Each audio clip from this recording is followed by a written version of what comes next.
Halo Bapak Ibu dan Saudara-saudari yang dikasihi Tuhan, senang sekali kita sudah memasuki pekan yang baru lagi. Kita sudah memasuki hari yang baru lagi. Kita akan mengawali pekan kita, hari kita dengan bersama-sama merenungkan firman Tuhan. Tetapi sebelumnya mari kita berdoa. Terima kasih Tuhan untuk setiap penyertaan, untuk setiap cinta, anugerah yang Tuhan limpahkan di dalam kehidupan kami. Kami sungguh bersyukur karena Allah begitu baik, Allah begitu mengasihi kami. Dan pada hari ini kami akan bersama-sama merenungkan firman Tuhan. Kiranya Tuhan menolong kami agar kami dapat memahami kehendak Tuhan. Dan kiranya Tuhan memampukan kami agar kami dapat melaksanakannya di dalam kehidupan kami sehari-hari. Terima kasih ya Tuhan, di dalam nama Tuhan Yesus kami berdoa. Haleluya. Amin. Bacaan kita pada hari ini berdasarkan 1 Yohanes pasal 2. 1 Yohanes pasal 2 ayat 9 hingga ayat 11. 1 Yohanes pasal 2 ayat 9 sampai ayat yang ke-11 yang berbunyi demikian. Barang siapa berkata bahwa ia berada di dalam terang tetapi ia membenci saudaranya, ia berada di dalam kegelapan sampai sekarang. Barang siapa mengasihi saudaranya, ia tetap berada di dalam terang, dan di dalam dia tidak ada penyesatan. Tetapi barang siapa membenci saudaranya, ia berada di dalam kegelapan dan hidup di dalam kegelapan. Ia tidak tahu kemana ia pergi, karena kegelapan itu telah membutakan matanya. Demikianlah pembacaan firman Tuhan. Yang berbahagia adalah setiap dari kita yang mendengarkan, merenungkan, memelihara, bahkan diberikan kekuatan untuk berjuang di dalam kehidupan sehari-hari. Haleluya. Bapak, Ibu, dan Saudara-saudari yang dikasihi Tuhan, bagaimana kabarnya? Saya harap semuanya dalam keadaan yang baik, saya harap semuanya dalam keadaan yang penuh dengan sukacita.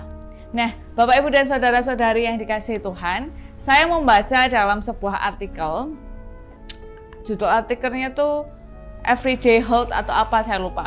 Dan ini adalah artikel yang berisi tentang kebencian. Jadi kebencian itu adalah sesuatu yang sangat destruktif, yang sangat merusak dalam diri kita. Dan kebencian terhadap orang lain, jadi itu artikel itu membahas kebencian terhadap orang lain, juga kebencian terhadap diri sendiri. Tapi ketika kita membenci orang lain, maka ada kemungkinan terjadi kekerasan. Jadi kekerasan itu kan tidak harus kekerasan secara fisik, tapi juga bisa kekerasan verbal atau kekerasan yang lainnya. Nah, itu bisa memicu, kebencian itu bisa memicu adanya kekerasan. Lalu yang lebih buruk lagi adalah kebencian itu sangat menghancurkan diri kita, baik dalam kesehatan tubuh kita atau kesehatan psikis kita. Kenapa? Karena kebencian itu ibaratnya seperti arang yang panas, digambarkan begitu ya. Dia seperti arang yang panas. Jadi kalau kita pegang terus itu akan merusak kita. Dia harusnya disingkirkan. Jadi kebencian ini adalah sadar atau tidak sadar adalah sebuah hal, sebuah keadaan, sebuah perasaan, sebuah emosi yang sebenarnya sangat menghancurkan diri kita sendiri. Termasuk juga kebencian terhadap orang lain. Karena gini Bapak Ibu, coba kita ingat-ingat ya, ketika kita membenci orang lain, seluruh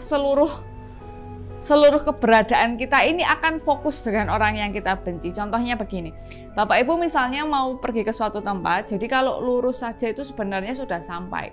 Jadi paling 2 menit sudah sampai, tapi karena harus berpapasan dengan orang yang dibenci begitu ya, kan nanti harus nggak pengen ketemu atau gimana, akhirnya lewat jalan berputar. Ini kalau bencinya udah banget. Tapi kan ada juga yang bencinya di batin, ya, yang benci di dalam, benci di luar, so asik gitu. Tapi kan itu juga melelahkan ya. Kita pengennya nggak ketawa, tapi kok harus ketawa, itu kan juga nggak enak. Nah itu sadar atau tidak sadar, seluruh fokus kita itu berpusat kepada orang yang kita benci.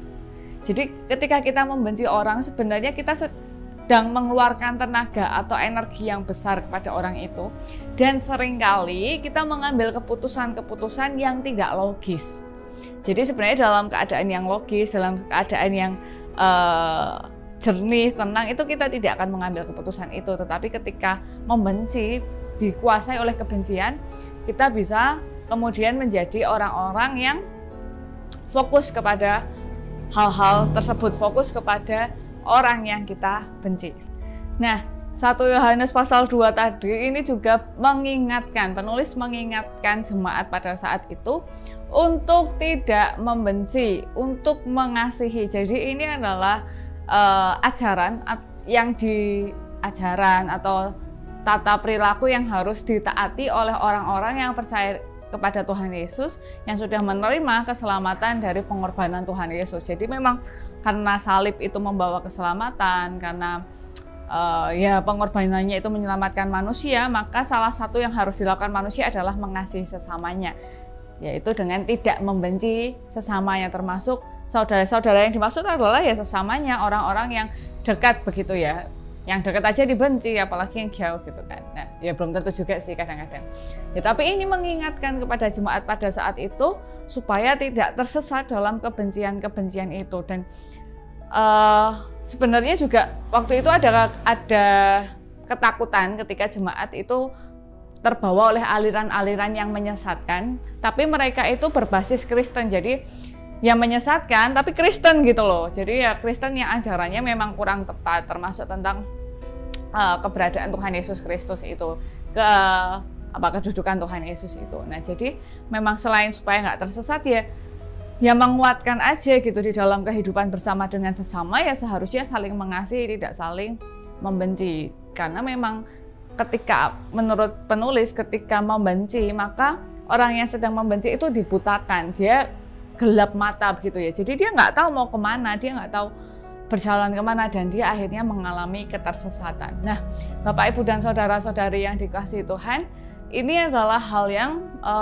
sangat relate gitu, sangat relevan dengan kehidupan kita, karena kita ini makhluk sosial, kita ini bertemu dengan banyak orang, kita bertemu dengan hidup berdampingan dengan banyak orang.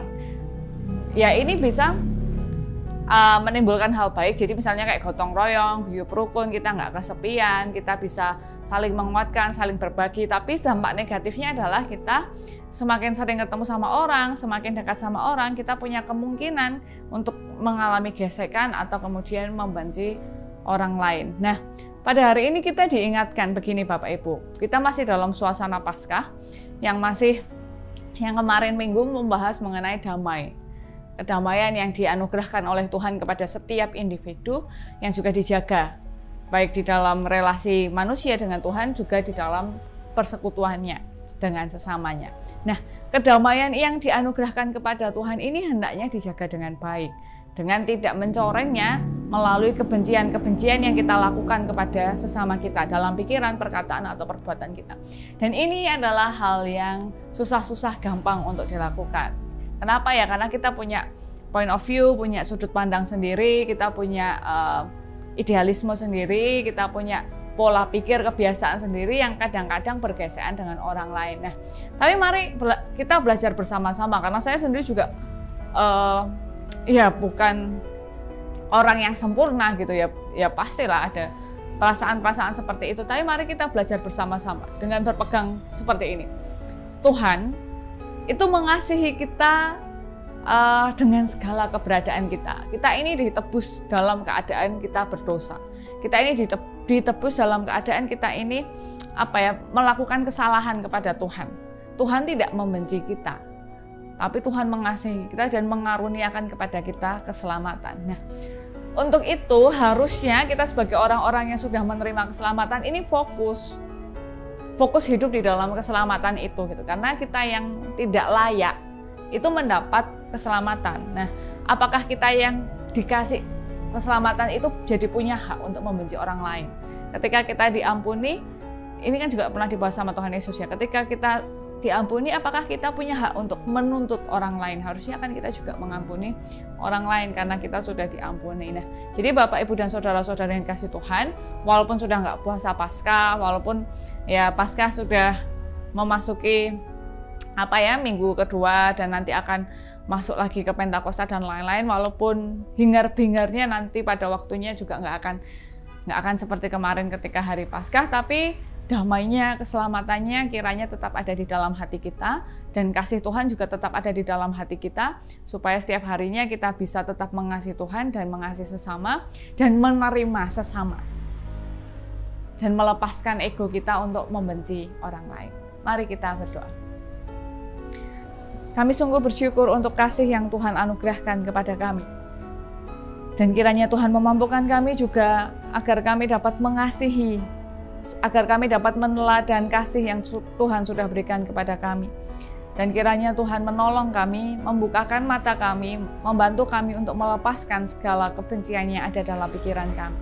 Dan kiranya Tuhan mengampuni kami jikalau di dalam pikiran, perkataan, perbuatan kami menghabiskan energi kami untuk membenci orang lain. Dan kiranya Tuhan menopang kami dalam aktivitas kami.